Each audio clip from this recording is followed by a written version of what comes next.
Hey guys, welcome back to Berthelots Can Cook. This is the episode where I make my macaroni and cheese with ham, and it is the most popular in my household. And unlike the other recipes which took a lengthy amount of time, this is one that can be done after work in a pinch. So essentially we're going to use macaroni elbows because it's classic when doing mac and cheese. Any kind of cheese you have. The more different types of cheese you add in, the better it's going to be. So sometimes I even add a bit of boursin, a bit of cream cheese, any kind of leftover cheese that I have in the house, I will throw in, and it makes it that much better. And we're adding ham to this, and I would personally like to add tomatoes, but my kids don't like tomatoes. So simple spices as well, and some butter and milk. 1 egg, that's all you need. So at this point we have our water boiling on high. I like to add some coarse salt because it's the only way that the noodles will get any kind of flavor at this point. Okay, so now I have my pan, and at the same time that my water is boiling,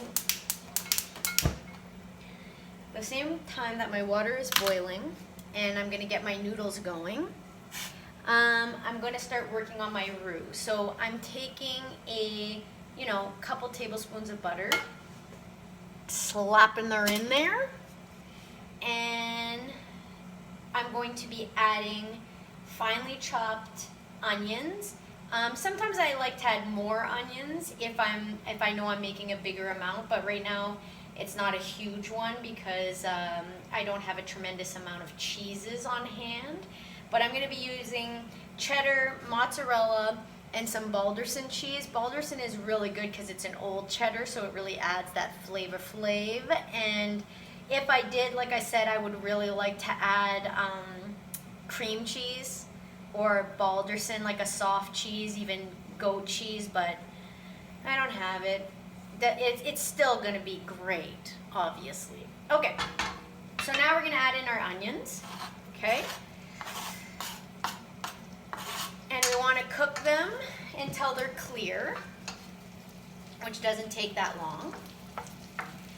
At the same time that that's cooking, we're going to be adding in our spices. So a little bit of onion powder. That's always good, even though I already have onions in it. Some garlic powder. Don't overdo the garlic powder. And I love Herbamare salt, as you already know, because it's a mix of salts and herbs, organic. And you have to remember, you're putting in quite a lot of pasta, and so you do need a fair amount of flavor to make this work. So this is the one point where you are adding flavor. So I'm going to turn my pan down a little just to let that simmer, and I'm going to add my macaroni elbows. Classic. Okay, so I'm going to open that up, and gingerly pour that in. If it's too much macaroni, and you can only tell the proportions afterwards, if it's too much, you don't have to add it all to the pot, because basically this is a casserole, so we're going to be cooking it into the oven after. So sometimes I've made too much pasta because I always find it really hard to know how much pasta to actually put in. And if there's too much pasta to cheese ratio, it's kind of dry. So sometimes I'll just put the pasta aside and use it for a pasta salad the next day, like a 1-portion pasta salad for lunch, what have you. In this case, I am going to continue working on my roux. I see that the onions are clear, and at that point I'm going to add a tiny bit of flour. Okay, we're going to mix that about, I would say I added 1 to 2 tablespoons of flour. Yep, looking good. Okay, now we're going to add a little bit of milk. And with the milk, we want to add a bit at a time, okay? And at this point, we want to make sure the pan is quite low so we don't burn it. as in anytime we're doing a roux. You want to add the ingredients slowly, okay? And we've said before, milk can burn quite quickly, so less is more, you know? A little bit at a time is all we need. And you want it to start looking like a creamy consistency. So we're gonna be adding the milk. And like I said, this is a recipe that can be done maybe 20 minutes to make it, and then another 20 minutes in the oven, and it's done, because all the ingredients are getting cooked prior to being mixed. So I mean, it doesn't take that long. Okay, so now that it's a bit creamier, I'm just gonna add a tiny bit of milk. We're going to add 1 egg in here, and it has to be enough milk that the egg is not gonna automatically cook once you add it in. So I'm gonna grab an egg. Let's add her in there. Okay, and we're gonna mix that in. Helps to thicken it. Great. And a bit of milk. And at this point, once this starts heating up, that's when we're gonna start adding our cheese to this mixture. Now you wanna keep some cheese for the top of the mac and cheese. And also my kids really want there to be breadcrumbs on top of the mac and cheese. And it's always better with ham, but you can make this the same exact way without ham, depending what you have on hand. Okay. Make sure our macaroni is not sticking to the bottom there. I know you can't see that pan, but it's there. Or pot, I should say. Okay, let's start adding our cheese. So I have leftover cheeses from pizza and also from other recipes I've done this week. So, I mean, you can grate your own cheese, and I actually have some Balderson grated, but I do like the pre-grated bags. Just makes life so much more easy. Okay, and then the cheddar. And like I said, keep a bit for the top.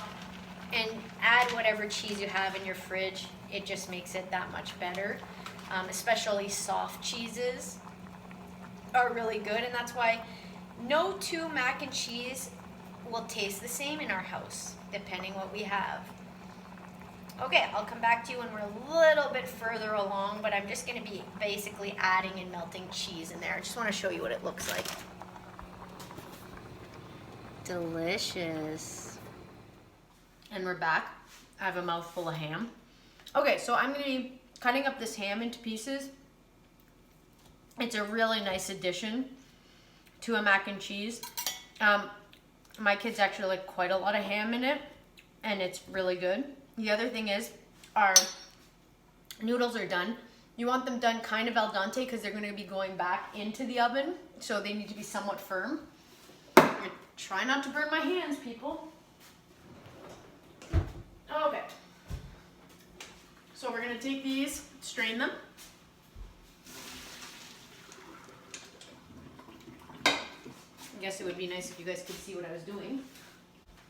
Okay, so I'm gonna actually take these noodles, put them into my casserole dish so I can see it's the correct amount, because I've made that mistake before. Now, I'm putting them into a bowl and making a mess. But I used to actually do the whole thing mixed in the casserole dish, but didn't blend as well, and so some parts were drier, which was not good. Now, we're gonna be taking our roux, which is nice and creamy, and we're gonna be adding it in with the noodles. Okay, and even if there's a little bit of cheese left in the pot or the pan itself, that's all right, because we're gonna be making our topping. Ow, this pan is heavy. Oh man, my wrist just gave out there. Okay, so now I'm gonna be using this. I'm gonna be putting a little butter in there with the breadcrumbs. So if there's actually some cheese left, that's okay. We're gonna mix this up. It's delicious. Oh, and is it ever cheesy? Man, so obviously if I had used more yellow cheddar, it would have looked more you know, the traditional mac and cheese color. But I'll show it to you. And now we're gonna be throwing in our lovely ham bites. And I'll show you what it looks like once we're doing the topping. So my little chef's tip of the day is coconut oil. I'm going to grease the bottom of the pan with some coconut oil, and why I prefer coconut oil over any other thing to grease is that coconut oil has a higher heat point, and so it actually prevents it from burning the bottom. And then we're gonna take our mac and cheese with the ham added. This bowl is heavy. And we're gonna load up our casserole dish. Looks yummy.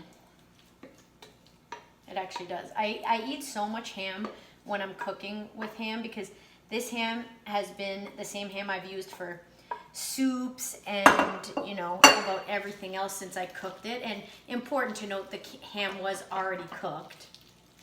And this is what it looks like prior to having its topping, okay? We are then going to be sprinkling the remainder of our cheeses atop of this. There's not much, but you know, it'll give it a nice little, oh yeah, that's good. Okay, so now the top has cheese, and we're gonna move over to the breading, which we're gonna put on top. And up to now, this whole thing's been under 20 minutes. Okay, now for our topping. We are gonna heat the same pan up, because who needs to make more dishes, right? And we're just gonna throw a bit of butter in there. I've been cooking with a lot of butter lately because it's just so good. And we're gonna melt the butter, and as we do that, some of the cheese that was left in the pan and our milk and our roux are gonna kind of mix in, and that's good. That's good. I also did add some salt, pepper, and a little paprika when you guys weren't looking. Ground pepper, freshly ground pepper, always a must. And the same thing with salt, okay? Then we're gonna use our Italian herb and seasoning. You could also add a bit of Parmesan cheese to this if you wanted. We're just gonna give it a quick browning. Actually helps to clean the pan, all residue. And whatever cheese is left is going to be added. And that's about it. I mean, you don't need to do much more than that. Yep. And clearly the top of it is gonna brown as it's cooking. Okay, so that was a 1 minute thing, and it's gonna add a lot of flavor. Okay, we're gonna add our topping on here. The cheese underneath helps it to, you know, get nice texture on the top when it's cooking. So we're gonna spread this out nicely, and then I'm gonna cook it in the oven at 350, like I said, for about 20 minutes. And then I'm just gonna take the tin foil off, and just to make sure that the top is browned. But basically that's it. And it is very fast to make this. And as you can see, the results are gonna be delicious. I usually serve this with a plain salad, just to have some kind of vegetable. Delicious.